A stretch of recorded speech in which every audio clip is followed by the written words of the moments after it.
السلام علیکم ورحمۃ اللہ وبرکاتہ۔ اعوذ باللہ من الشیطان الرجیم، بسم اللہ الرحمن الرحیم۔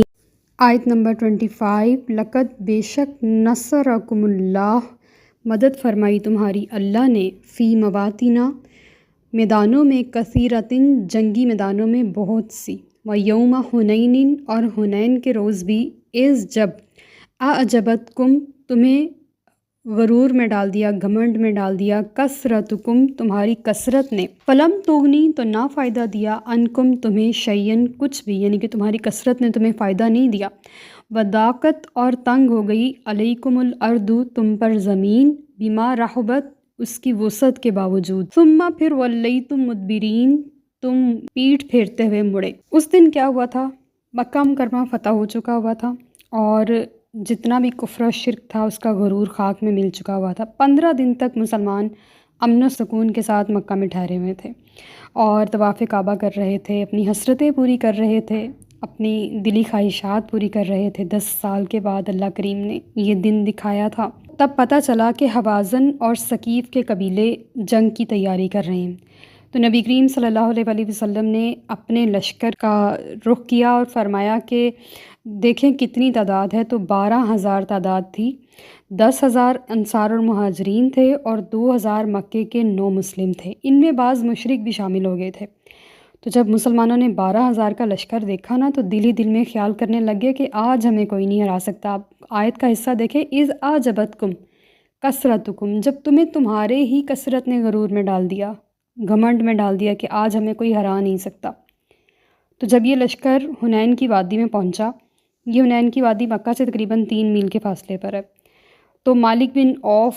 کی قیادت میں حوازن اور ثقیف کے ماہر تیر انداز چھپ گئے، یعنی کہ وہ کمین گاہ بنا لی نا، جیسے انہوں نے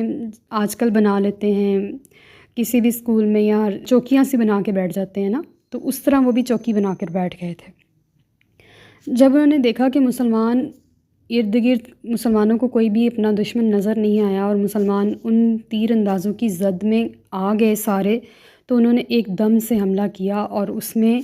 ہمارے بہت سارے مسلمان شہید ہو گئے، اور اتنی تیروں کی بارش تھی کہ مسلمانوں نے بھاگنے کے اوپر زور دیا اور انہوں نے بے تحاشا بھاگنا شروع کر دیا۔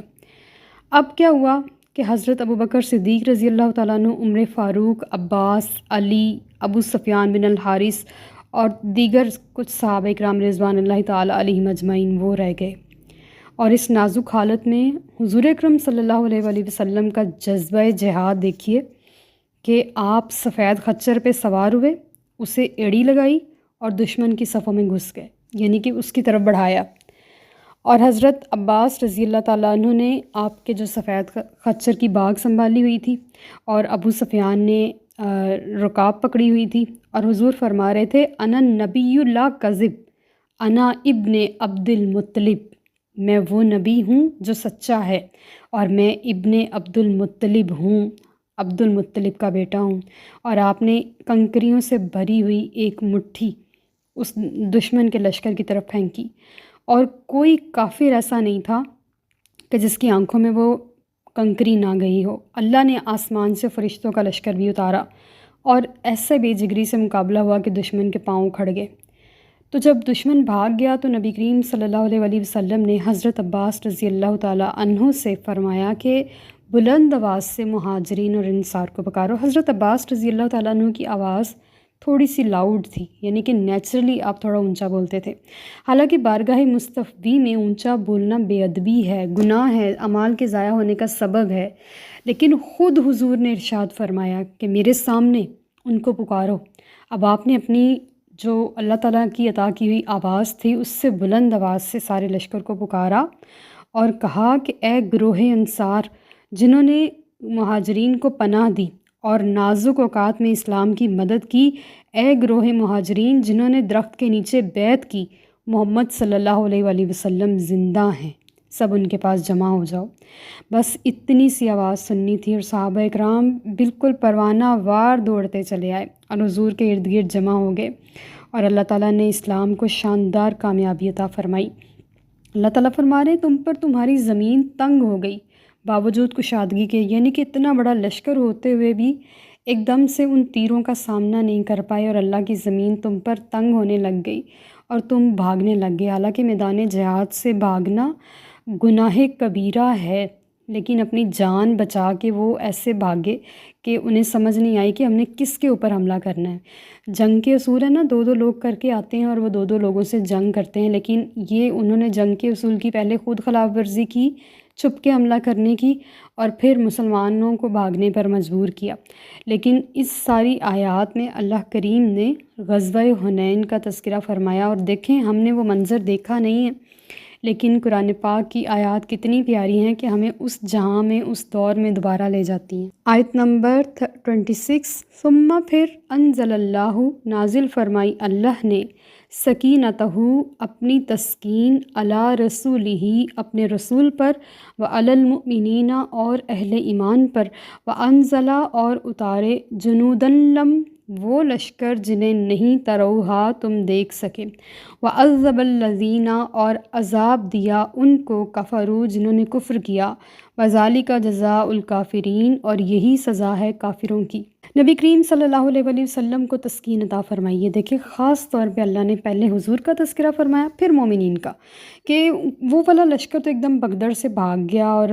آپ دیکھیں اس نازک وقت میں حضور اور چند صحابہ اکیلے رہ گئے اور باقی 12,000 کا لشکر بھاگ گیا۔ پھر بھی اللہ نے حضور اکرم صلی اللہ علیہ وسلم کو گھبرانے نہیں دیا۔ اللہ نے ان کے دل پہ اتنا پیارا تسکین کا بھرا احساس اتارا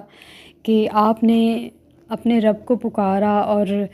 آپ اپنے قبیلے کا نام لیتے ہوئے آگے بڑھے اور اس دشمن کو ہرانے پر مجبور کیا۔ صرف آپ کے ید اللہ والے جو ہاتھ ہیں انہوں نے ہی اتنا کمال کیا کہ ایک کنکری بھری مٹھی نے ان کے سارے لشکر کی کایا پلٹ دی۔ اس یقینی فتح جو تھی کفار کی وہ رسوا کن شخص میں تبدیل ہو گئی۔ ان کے 70 آدمی قتل ہوئے، ہزاروں کی تعداد میں قید ہوئے، ان میں سے خواتین کی تعداد ہی صرف 6,000 تھی، اور بہت بے تحاشا مال غنیمت ہاتھ آیا۔ 24,000 اونٹ، 30,000 بیڑیں، بکریاں، 4,000 اوقیہ چاندی، اور یہ اتنا کچھ اللہ تعالیٰ نے عطا فرمایا مال غنیمت کی صورت میں، اور کفار کا انجام بھی دکھایا، اور ہر میدان میں ان کو شکست کا سامنا کرنا پڑا، اور قیامت میں تو سب سے زیادہ کرنا پڑے گا۔ آیت نمبر 27، ثم پھر یتوب اللہ رحمت سے توجہ فرمائے گا اللہ، من بعد ذالک اس کے بعد، علی من یشاء جس پر چاہے گا، واللہ اور اللہ تعالیٰ غفور الرحیم بہت بخشنے والا، ہمیشہ رحم فرمانے والا ہے۔ اللہ تعالیٰ رحمت سے توجہ فرمائے گا۔ یتوب جو ہے یہ توبہ سے نکلا ہے، لیکن توبہ کس سے کہتے ہیں؟ توبہ کہتے ہیں کہ آئندہ سے میں یہ کام نہیں کروں گا، وہ کام، اس کام پہ لکیر پھر جاتی ہے۔ تو اللہ تو اس بات سے پاک ہے کہ وہ توبہ کرے، تو اللہ جب اپنے بندے پر رجوع فرماتا ہے تو وہ توجہ فرماتا ہے۔ یتوب کا مطلب اللہ کی طرف سے اگر آئے تو وہ توجہ ہے، وہ رجوع ہے، وہ اللہ کا بندے کی طرف دھیان کرنا ہے۔ اب کیا ہوا کہ حنین کی فتح کے بعد یہ لشکر طائف کی طرف چلا گیا اور 18 روز تک پورے طائف کا محاصرہ کیا۔ نبی کریم صلی اللہ علیہ وآلہ وسلم جیرانہ کے مقام پر واپس تشریف لائے، جہاں پہ سارا مال غنیمت اکٹھا کیا اور اس کو اللہ کے حکم سے تقسیم کیا۔ اس کے بعد حوازن کا ایک وفد جو اسلام قبول کر چکا تھا حاضر خدمت ہوا اور کہنے لگا یا رسول اللہ ہم پر رحمت کی نظر فرمائیے۔ تو حضور نے فرمایا میں نے اتنے روز اس مال کی تقسیم میں تاخیر کی لیکن تم نہیں آئے، اب تو سارا مال تقسیم ہو چکا، اب یہ ہے کہ 2 چیزوں میں سے ایک چیز پسند کر لو، یا تو اپنے اہل و عیال جو ہمارے پاس قید ہیں وہ لے لو، یا پھر مال و اسباب لے لو۔ تو انہوں نے عرض کیا ہم مال و اسباب نہیں چاہتے، آپ ہمارے اہل و عیال کو واپس کر دیجئے۔ تو نبی کریم صلی اللہ علیہ وآلہ وسلم نے خطبہ ارشاد فرمایا کہ یہ لوگ مسلمان ہو کے ہمارے پاس آئے ہیں، ہم نے انہیں اختیار دے دیا ہے کہ چاہے مال لے لیں چاہے اہل و عیال لے لیں، تو انہوں نے اہل و عیال کو پسند کیا ہے، اس لیے ان کے جو قیدی میرے حصے میں ہیں، میں عبد المطلب اور ہاشم کی اولاد میں ہیں، میں انہیں آزاد۔ آپ نے سب سے پہلے کر کے دکھایا نا، تو سارے انصار اور مہاجرین نے بیک زبان عرض کیا یا رسول اللہ جو قیدی ہمارے حصے میں آئے ہیں سب حضور کی بارگاہ میں قربان۔ چنانچہ ان دشمنوں کے جتنے بھی اہل عیال تھے ان کو عزت اور احترام کے ساتھ آزاد فرمایا۔ جنگ کے شعلے ٹھنڈے پڑے اور نبی کریم صلی اللہ علیہ وسلم کی دریا دلی دیکھ کے اسلام کے دشمن بھی حضور کے اور اسلام کے گرویدہ ہو گئے۔ اور یہاں پہ جو یتوب اللہ من بعد ذالک علی من یشاء، یہ اسی طرف، اس واقعے ہی کی طرف اشارہ ہے کہ انہوں نے جو یہ اقدام کیا تھا نا، اللہ تعالیٰ نے ان کی غزوہ حنین میں ہونے والی